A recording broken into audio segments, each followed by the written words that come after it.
really furious, like almost like embarrassingly mad during this maybe like like 24-hour, 36-hour period.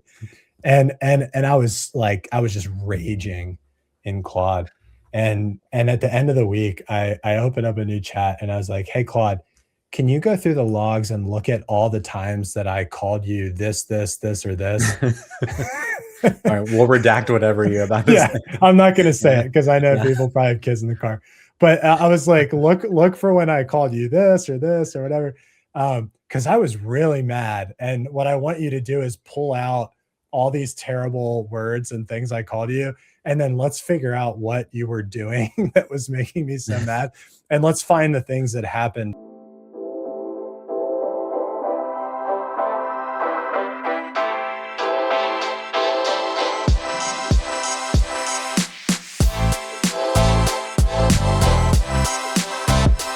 All right, welcome back to Redacted, episode 5. My name is David Shaner. I'm here with my co-host, Taylor Kottner. Redacted is our show where we try to take people behind the scenes and show them how we are actually building with AI in the real world, usually through a company that we run together called Offline. It's a $1 million ARR business that's run by 2 full-time and 2 part-time people, and we build a lot of really fun stuff, and this is where we turn it inside out. How you doing, Taylor? I'm great. Yeah, I have one thing that you've inspired me to make that is unhinged this week, and then one thing that I needed this morning to understand where I was. So I'm looking forward to talking about that. Yeah. All right, let's get into it. Okay.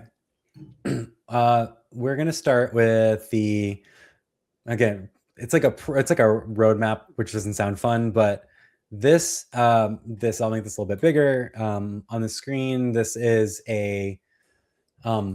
what we are doing with our lead gen process and how we're trying to continually, since we started in early January, February, automate the entire thing from cleaning up our HubSpot instance with messy information. Once we have that clean, ingesting leads from different sources, whether that be through our existing market expansion or through research on the web or anything, right? Anything that we think is a signal, we want to have that go into here. We would then qualify it. We'd try to link it to an existing partner. And if we can't link it to an existing partner, we want to do something else to it. We'd make a kind of a different flow with that. Again, this is like jargony CRM stuff, but we would create like an open deal that a salesperson can work through. And then the kind of final things that I'm trying to finish in the next week, we'll talk about the slice idea of a whole feature of generating an outreach brief. And I think I want you to talk about that when we get here in a minute.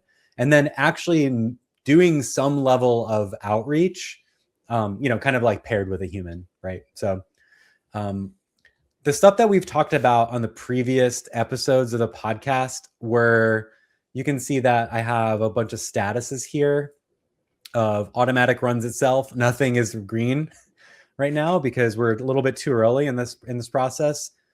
Built in use is like I'm doing it. I'm using it as the market expansion and the cleanup and tools. Partial, in my opinion, is like it's working, but it's like not working more than 75% of the time. And so I kind of want it working more than 90% of the time for me to call it like good.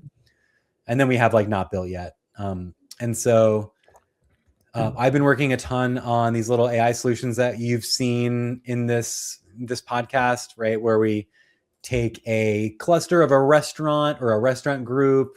We try to have AI research it, build a real world image of what this group or organization looks like, have an AI make a plan to see what we have in HubSpot versus what the real world is, and have what we call the reconciler, which is to get HubSpot to look like that real world entity so we can sell against it, right? I'll stop there. Like, any questions or thoughts?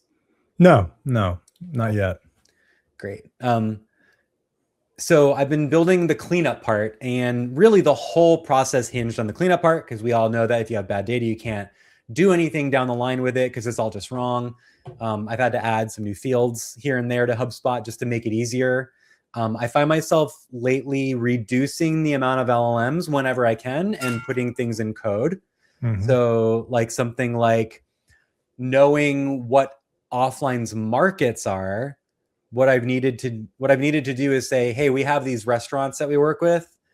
A market is Raleigh, right? But it's not really Raleigh. It's Raleigh or Durham or Apex or Cary or Gardner. And it's really hard to like codify that into code without having some kind of like deterministic thing.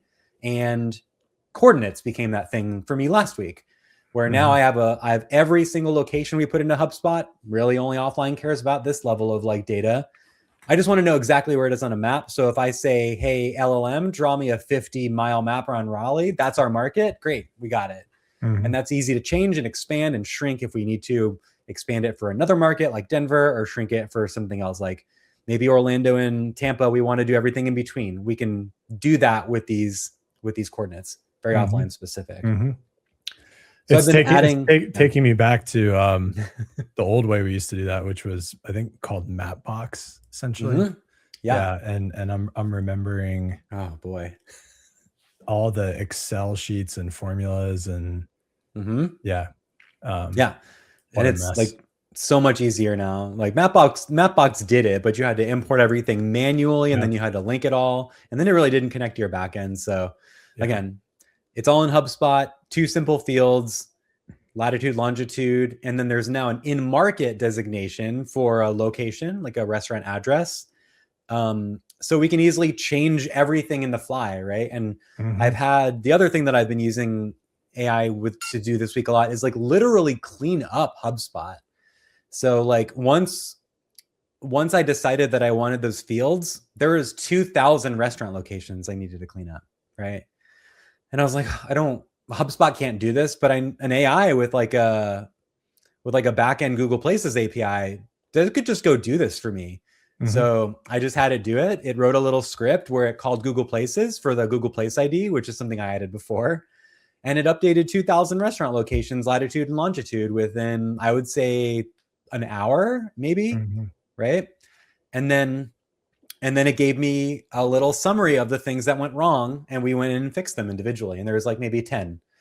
Something that would have taken weeks, right? I don't know, or maybe not possible, right? Or an engineer would need to do it. So, all right, cool. So this is like the view of it, that where I am right now. And I have a little bit of each slice working, where some of the cleanup tools are here. The create a deal, I've been able to get it working. It's not done for everybody yet. The outreach brief is the thing that I am working on today. And we had like some level of a brief, but can you talk about the outreach brief a little bit? Because this is an inspiration and multiple ongoing conversation with our salespeople or a salesperson, about why it's like so important to have like this artifact whenever you're doing what we want to do. Yeah. So we're doing all of this to get more restaurants. That's the goal. And phase 1 is clean up all the data, which is what you just covered. And then something needs to happen to engage with prospective customers or current customers. Usually that's an email, an Instagram DM, a phone call. And so once you have clean data, the question becomes, what does the, AI BDR or the AI CSM, what do they need to have in their hand in order to write a good email? And we were talking about this with somebody today in a meeting. The old way of doing this was like sequences. So you would pick, I'll just make up a restaurant, Dave's Donuts. You would enroll Dave's Donuts in some type of sequence based on one piece of data. So like they just became a new lead that's qualified or something like that. And then you would predefine the sequence, and you would send them an email, you would call them, send them an email again, call them again. What ends up happening when you actually sit down with real salespeople and you pull up an account like Dave's Donuts, and then you show them the outreach email that was going to be written, they almost inevitably have some kind of objection to the email because they're like, oh, well, that's actually Dave Donut's sister location that's owned Mhm. by this other franchisee. And we know the original owner, and the original owner knows that other owner, and they know that we're working together. And so we should write this email. And you're like, okay, well, how the heck could a machine know that? Or, Yeah. oh, you're going to reach out and wish them a happy 6 month, anniversary with offline, but you missed that they just wrote in a support ticket saying that they were going to cancel. Mhm. Or we have 16 different contacts that are associated with the Dave's Donuts deal. Which one should we email? Which one do we have a relationship with? Like, are they all the same? Do two of them hate us? So long story short, what you find is that for any little individualized communication, there's so much context that you need. And Mhm. so what I ended up doing is calling this the outreach brief. And I was really doing it in the context of a new lead that we had never reached out to before. Yeah. But I sort of went through my mental model of, okay, if we've never reached out to a restaurant before, if I was playing SDR, what do I want to know? I want to know what was the signal for why we're reaching out now as opposed to yesterday or tomorrow. Have we ever worked with them in the past or worked with anybody associated with them, which is why the cleanup is so important. Mhm. What other restaurants do we work with currently that, have this a similar or in a similar category or, co-located somewhere? If we do have contacts on file, what's the communication history across all of those contacts? If you have all of and then are there any open support tickets or anything like that? Yeah. Yeah. Right. So in order to do that, you kind of spider out, you collect all this context. That becomes what I'm calling the outreach brief. Once you have the outreach brief, then you can hand it to another LLM and you can say, hey, here's how we think about outreach. Here's how we're trying to communicate our value. Of course, you're going to have somewhat formulaic buckets that people are going to fall into: warm lead, cold lead, a win back campaign. And you're going to have some scripting there around how to interact, but the rest of it can be extremely organic. So I think it's like finding the right balance of predefining some things for the LLM, Mhm. having all the context, and then allowing it from there to communicate. Yeah. And so this is something that we attempted in N8N last year, Mhm. and it was basically the last thing I built in N8N before the great N8N apocalypse, where we ripped N8N out and started doing it in Claude Code, and so now we're basically getting back to that point. Yep. Cool. I don't have too much to show here. I mean, I started ultimately, this is, bad visual, but I started basically I just fed Claude Code your N8N skill. And I was like, yo, we need to build this, but like things are a little different now because it's cleaned up. So this doesn't need to do that much cleaning. And Mm, so in this thread, we are working on it, like, let's see, TLDR, where we are right now. And this thread is going to turn that little one partial probably by the end of today or tomorrow. mhm. So we have our roadmap page, we have our outreach brief skill, which is what we're Yep. building right now. And then the thing that's left to build is the engagement fetch, summarize the prompt, write a note, and then put it into HubSpot. Yeah. Right? Not a very complicated thing for like an LLM to build or do. Right. And so I expect this to be done in like, the next like day or so. And then we can move on to the, like the initial part of the outreach based on just some conversations we had in meetings, right? Like Yeah. there's strategies based on whether or not something is a cold lead or a warm lead. And I'll have a visual for that in a second. And if they're not, we don't have a contact, we have no way of like no connection to them already. Try to go find one. And if you Mhm. can't, then that's great. Cool. Like you've done enough. We'll figure it out from here. Mhm. So we were on a call on Friday and I was telling you about like the warm leads and the like, so we have like existing partners that are restaurants with locations. Sometimes they have locations that we don't work with. Mhm. I'm now calling those like hot leads essentially, because it's just a concept we already work with. If they like us, they're happy. We can probably get them really quickly set up. I have warm leads, which are connected concepts, right, to the people we already work with. And then I have cold leads, which are, in market, qualified. We've never talked to anybody there. And so I built this ridiculous graph visualization, and all right, I know what you're seeing on screen right now is like, if I zoom in, it is a bunch of restaurants, and every little green dot represents somebody that we already work with, like a literal restaurant, right? So there's East Thai and Sushi in Durham. There's Everbowl in Raleigh. There's Taverna Agorna in Charlotte, right? This is all of it. So let me just scope it down to North Carolina for 1 second. And again, if we zoom out, we lose a little bit of the, fidelity, but this, it groups it an interesting way to be like, well, who's this? Yeah. Okay, cool. Alpaca Chicken. Great. This is a very high used offer and offline. We have a ton of locations. As far as this is not the system that would tell us if they're in trouble or not, right? But what if I clicked on these hot leads, which I was just talking about, right? How much could we grow in Raleigh, and who would we go after? And the yellow dots now are connections for existing partners where, hey, look, there's a Clouds Brewing in Chapel Hill or something, or Pickled Onion in Raleigh, right? Some of this information might still be wrong because I'm not quite done with the cleanup, but we have people that we know at these locations that we could theoretically call and try to sell into. And maybe one of the first emails we put together is, hey, here's your update from your last month. We'd love to get your other locations for this on here, right? We can go out one more and say, well, maybe there's concept we don't work with. Let's just see what's up in the market. So it's going to add a bunch of little blue dots. And if I just look over here, Blue Water, Bitter Social, Ponysaurus, just a bunch of new places pop into the mix where we can just kind of decide who we want to work with, or if it gets good enough, generate just a bunch of emails for Steve to review and see if he wants to reach out to these people.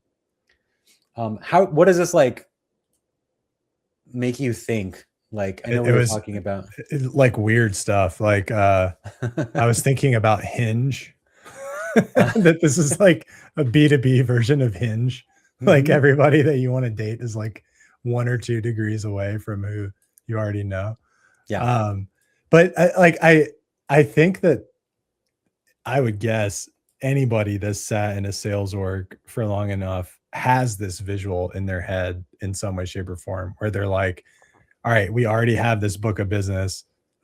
We know there's all this stuff on the periphery, but the CRM is always such a mess, and it's always so painful to do this research and actually capture it in a way that's useful. And so, when we were talking about this, I was like, we can actually do this now. We can actually see this graph of everybody we work with, everybody that's adjacent, everybody that's kind of 2 hops. I think it's fascinating. And I know the other thing I was thinking about is that the reason that we're even doing this is because we're optimizing for trust. Even in an AI world where in theory, the whole reason we're doing this project is because we're trying to create trust. If you really think about it, we could just rip in every single restaurant in the continental United States and start emailing them across a whole bunch of different domains and a whole bunch of different email addresses, and it would just be all trash. And the reason to put the data back together, and the reason to start with the first concentric circle out from your existing market, is because we're a resource constrained company. We only have 2 full-time people and 2 part-time people, and so we're working our way out in a trust graph, and we're taking all the time to clean all this stuff up because we think that matters. And the noisier the world gets, the more it matters if you send an email aware of the context. And I just have a feeling that that's going to get people are going to the same way that a long time ago people got banner blindness when they would look at websites and then just tune out the banners. People already tune out so much. And I think I was thinking about that as I was looking at this, how much more powerful it is to reach out to one of these leads when you have all that packaging the right way, when you can tell that story versus just, hey, we're offline and I'm so and so and we work with all these places, and you just sort of come across as not knowing anything. Yeah.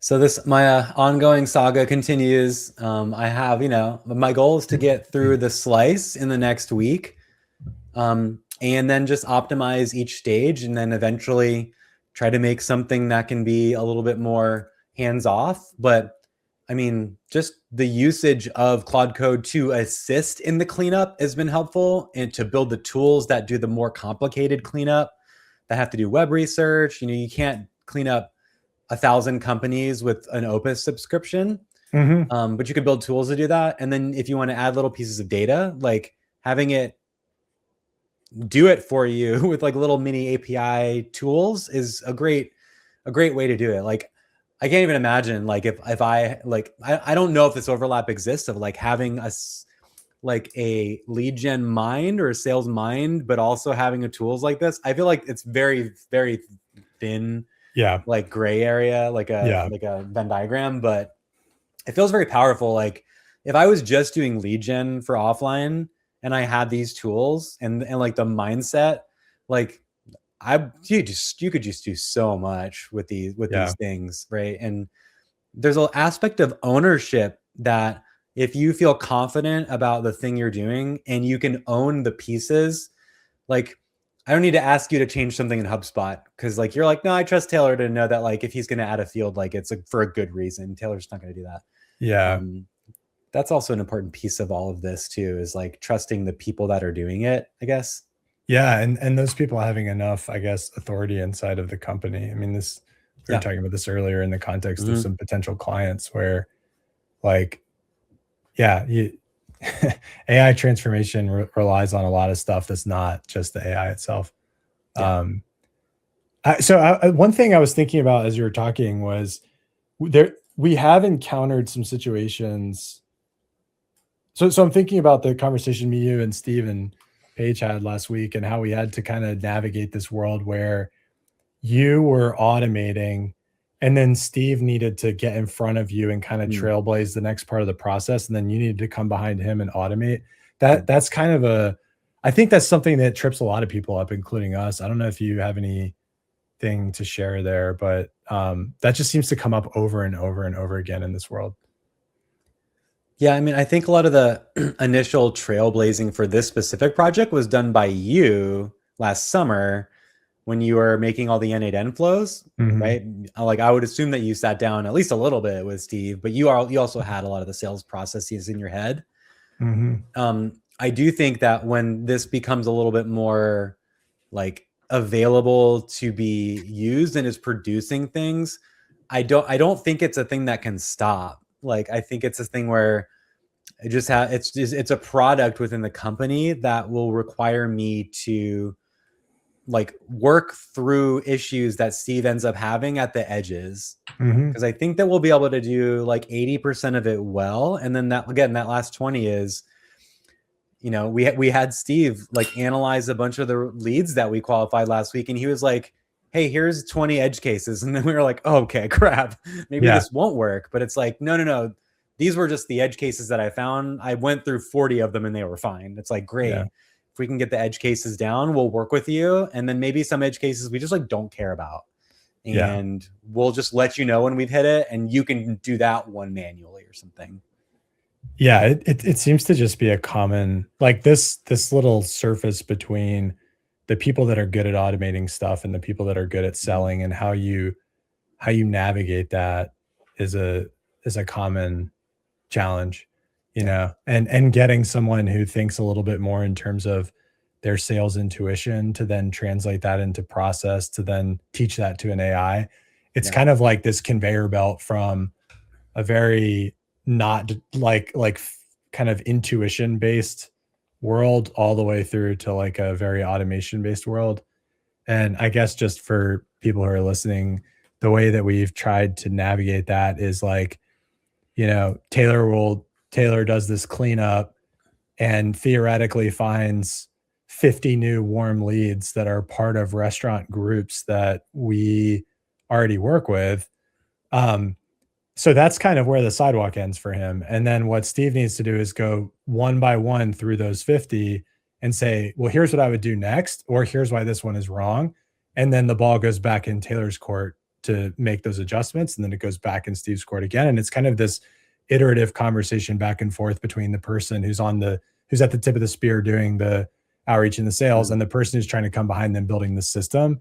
And you really have to, like, I think a really bad trap that everybody should avoid is attacking that with like generalizations. Like, I look through all 50 and like, here's three problems I spotted. That's not a good way to do it. A good way to do it is what we did in that meeting where Steve pulled up a sheet and said, this is exactly what happened with this specific lead. This is exactly what happened with this specific lead. This is exactly what happened with this specific lead. Like, the more specificity you get and being able to pass that back and forth, I think that's how you navigate this. Cause like the AI is obviously capable of doing these things. It's like whether the people in the organization between like sales and whatever we're calling what you're doing can like have that duet. Yeah. Does that make sense? Yeah, no, yeah, it does. Like, there needs to be some give and take in that, like, no, I'm going to do it my way, salesperson, like, and you just like live with it. Yeah. And then you just get back to what you have before, which is like a dirty HubSpot that no one uses. Right? Yes. Yeah. Like, yeah. All right. Cool. My turn. All right. Yeah. What do you got? I got a website, baby. This thing is live. Yeah. All right. Nice. So continuing my saga, and I actually think this might be the official wrap up of this landing page. If you haven't been following along, this landing page started with sales conversations that we had recorded in Fathom that Steve had. We ingested those, used it to build the copy for the landing page, taught Claude the design system from our consumer landing page, combined those two things to make a B2B landing page. And now that is live at events.letsgetoffline.com. The URL is dumb. That's a whole separate. It's a legacy. It's a legacy URL. But if you want to go look at it, it's events.letsgetoffline.com. This whole thing was me and AI. No copywriter, no designer, no nothing. So this one's done. Let me just call out some cool things besides the fact that it looks pretty good. This Boatman Spirits Co. video over here, this is coming from the offline API getting injected into this, this whatever you would call it, like this visual. So again, old world, we're in Webflow. I got to go download a video. I got to upload it to an asset management system. I got to compress it. Like God, just the time gluing all of that stuff together, that's gone. Claude has a skill for using our internal API. I just pointed at it and I said, I want Boatman Spirits Co. in here, and it showed up. Right. Yeah. This is all real data from the point of sale backend. So we have a panel on the website. It's basically a case study panel. These are real numbers directly from the point of sale. So coffee shop, like all these different kind of types of businesses, these are all real offers on offline, and the data is just sanitized. I don't know if they're monthly or whatever. I need to ask Paige, but this is really, really cool. Again, like, I don't know how I would do something like this with Webflow. Like, I'm sure it's possible, right? Yeah. But is it possible for me to do it solo? Like, probably not. Is it possible to do it through the Webflow MCP with Claude steering it? Maybe, probably not. So much easier. And if you remember, this started in Claude Design, and then we brought it over, and then Claude Code was able to take it the rest of the way. This one, so these pictures, this one's kind of fun. We have a Google Drive that has thousands and thousands of marketing photos that have been taken by the offline content team over the years. Rather than me just picking 5, I first went, this is just a thing. I was like, I need to take care of this. This is going to be a recurring issue. So I went into Google Drive and I told Claude to write a script and workshop it with me where we could use a really cheap model to go add descriptive tags to every single photo in offline's content library. And and I took a little bit of extra time to run through like 5 real examples with it to gut check. Not only was it tagging it accurately, but was it tagging it in a way that me as a marketer might want to use it in the future? For example, is it Yeah. is it an individual, a group, a couple, or just food and drink? Like that becomes a thing that we need to know as offline when we're marketing things. Is it an event? Is it just people having dinner? Is it the hospitality staff? Is it a bartender? Like that's usually the heuristics that we're using when we're scanning through these things for the different reasons that we need them. So that was really cool. We now have like, I think 2,000 or 3,000 tagged photos in Google Drive. And so the next time I tell Claude, go find me photos like this, it will be able to very quickly do it. These member reviews are coming from the back end. So every time a member writes a review on Offline Now, an LLM reviews that review and marks it as featured or not based on how basically how nice they are to the business. Yeah. That's an innate end flow that we did like 4 months ago and we haven't touched it. Like, it's just going every day. So, you don't really want to put a review on the landing page where someone's just trashing one of your partners, but that allows us to have these things like 2 days ago, 5 days ago, 3 days ago, and I actually have like real content here. So all of that to show that the design, the copywriting, and the integration with our backend systems and getting real-time data is all made easier by building this way. So once I finished this one, I was like, well, I might as well extend it to all the other marketing pages that we have. So if I click on events now, here's events. The prompts for this are so long. I wanted to show how this went down in an actual like chat, but when I had Claude go and look for it, it was just like, I can try.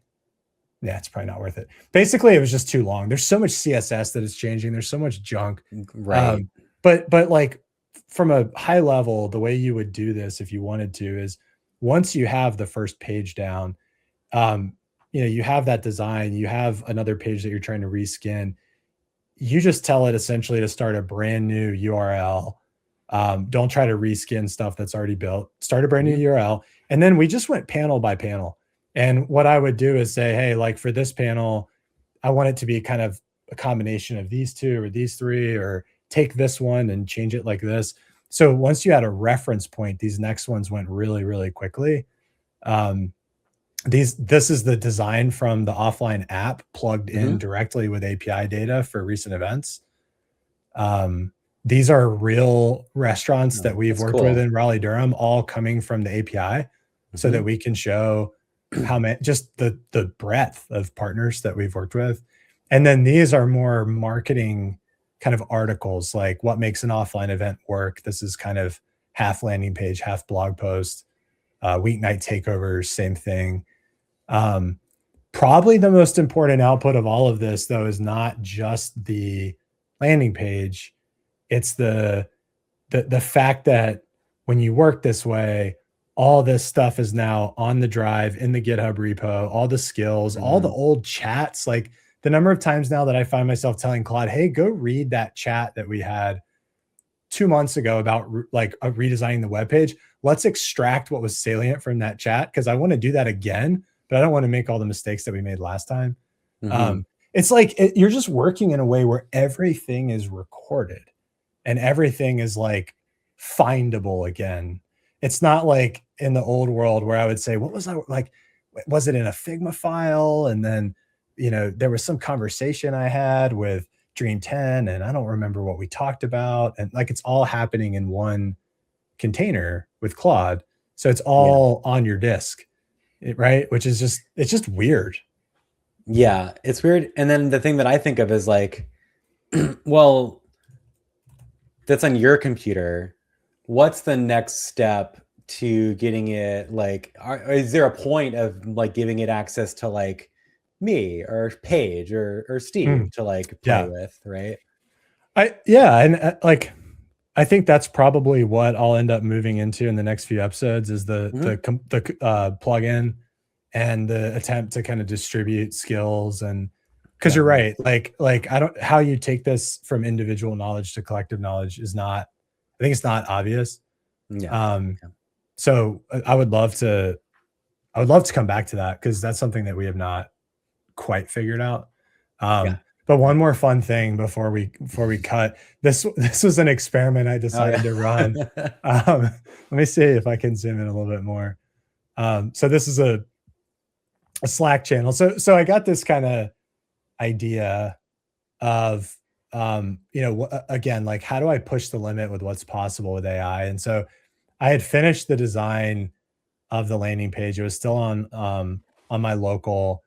I went ahead and created a PR for Paige to pull in, and I said, "Hey, Claude, I can't finish this now. I need Paige for some things. I need Steve with some things.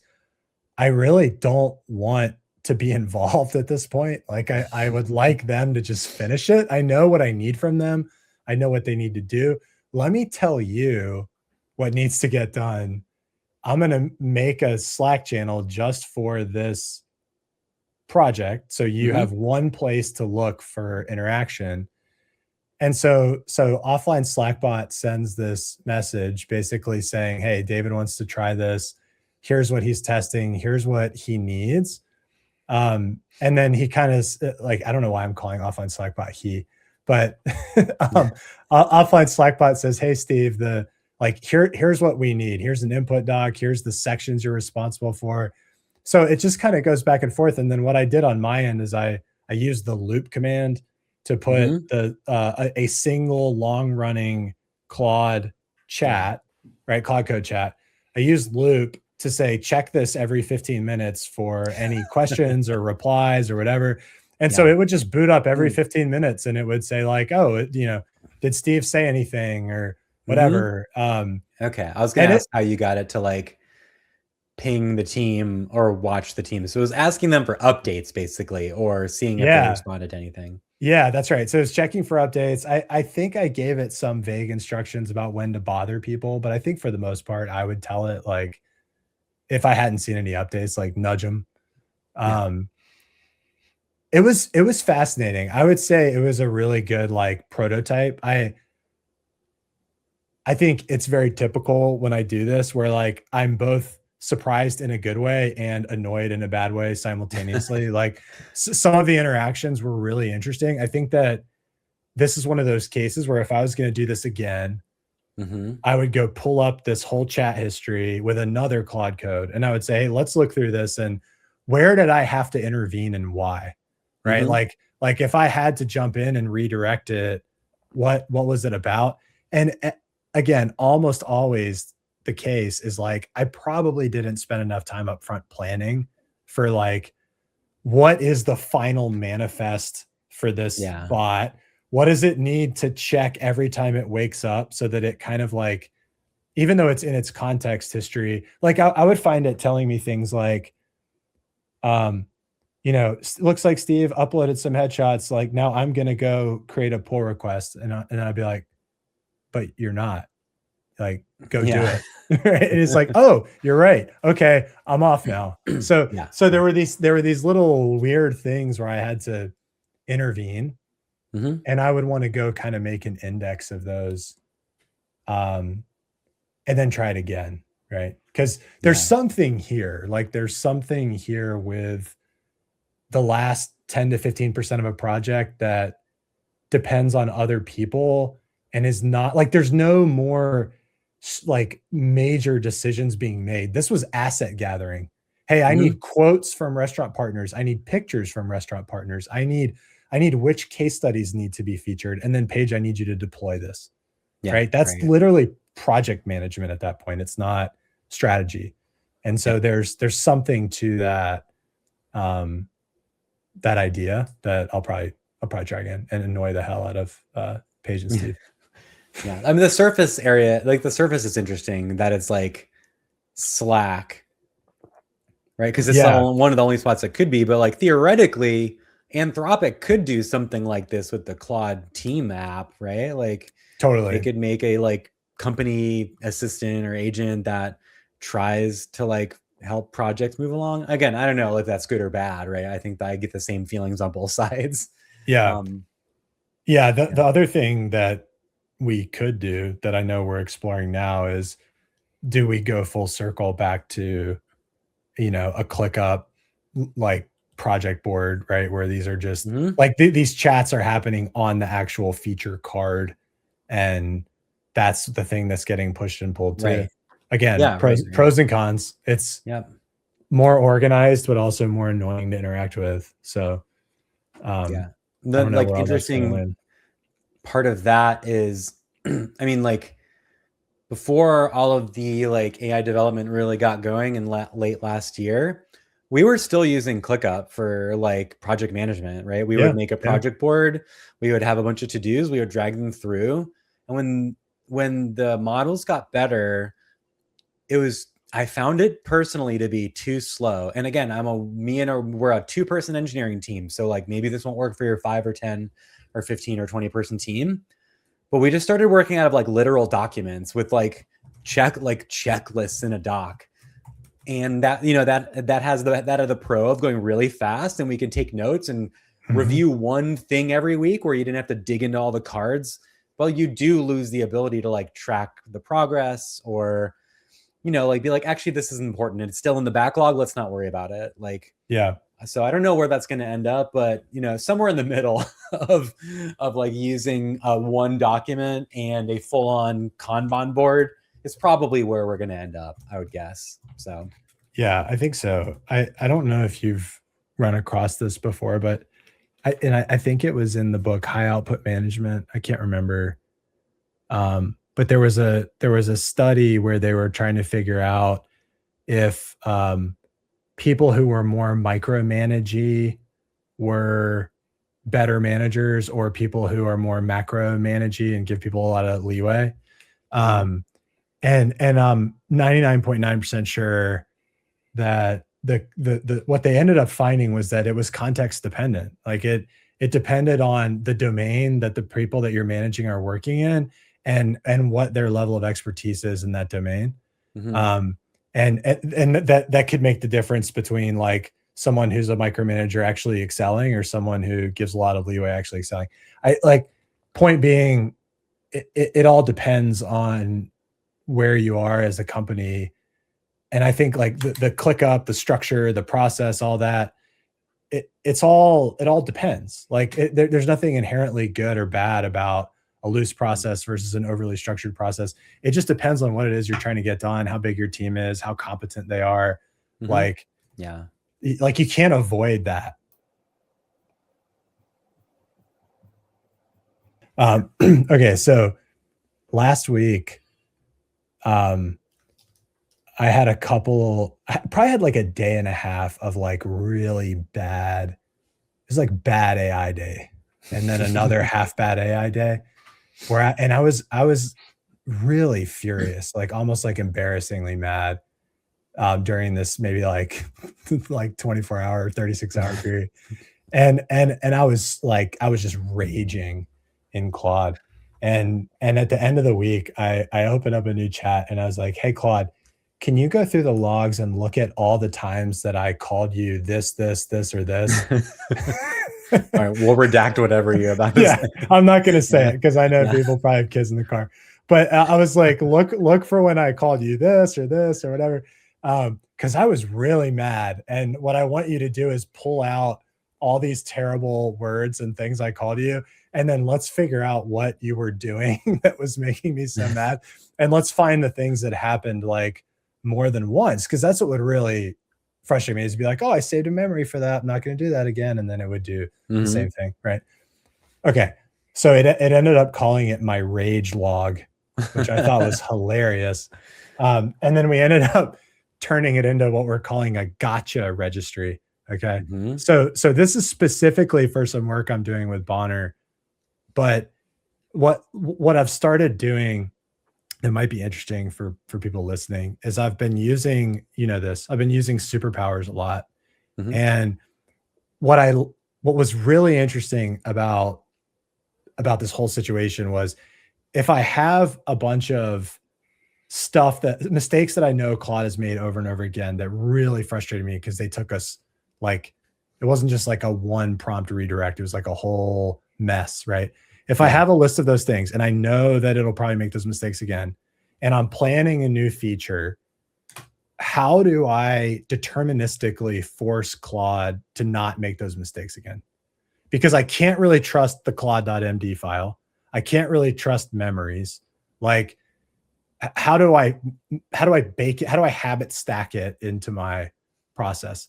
And what I figured out, because I've been using superpowers so much, is that when you use superpowers, it invokes a progression of skills, kind of like a super skill. So it's like brainstorm, then plan writing, then execution writing. And so I was able to actually create a hook, which is deterministic inside of Claude Code, to say every single time that the writing plan skill is called, there's a hook now that forces the gotcha registry into the context window. Okay. And so every time it writes a plan now, it can cross-reference, oh, here's the like 10 things that made David really mad. Now that I'm writing the plan that I'm going to send out the subagents with this plan, I can make sure that I've taken care of all of these. And it also has to emit into the chat what it did for the gotcha registry. And so it's like, I think this is kind of the idea of compound engineering, like that skill thing that was released by the guys that do that AI blog. I can't remember the name of it right now. Every. Yeah. They had a really famous GitHub plugin called Compound Engineering. And I think it was kind of the same principle where there's like hooks, and those hooks force Claude to ingest things it learned from previous sessions to not make the mistakes again. Now, of course, it's just the air in the balloon to maintaining the registry and not letting it bloat. Because if it gets enormous and it's every mistake you've ever made, then you're going to tie yourself in a knot. But so I'm trying to kind of like be thoughtful about what goes in here. But it was really interesting, and I thought worth kind of sharing. Yeah, interesting. I'd be interested in reading through a couple of the actual registry items, like later. No, we don't need to do it now. Yeah. I'll figure out how to get them to you. Cool. The rage log was one of the funniest things I've ever read in my life. I like how you're like, let's see what you did wrong. And it wouldn't, I'm surprised it didn't come out with like, well, maybe we should be a little bit more reflective about where you were. What was going on that day? Did you eat? Did you work out? Like, no, it probably said some tropey Claude thing like you noticed, and that's half the battle or something like that. Right. Whatever it says. All right, cool. All right, man. Cool. Oh, wait, we got some guests coming up, right? Yeah, we don't have anybody scheduled, but I think we have two or three in the pipeline that we are going to work on getting scheduled for the next like series of episodes. Like, I think I'll be talking about what I'm talking about for a little while longer, but maybe not exactly every week, every other week. Like, I definitely want to learn and see what people are doing. So yeah, awesome. Yeah. I'm looking forward to that. All right, man. Till next time. See you later.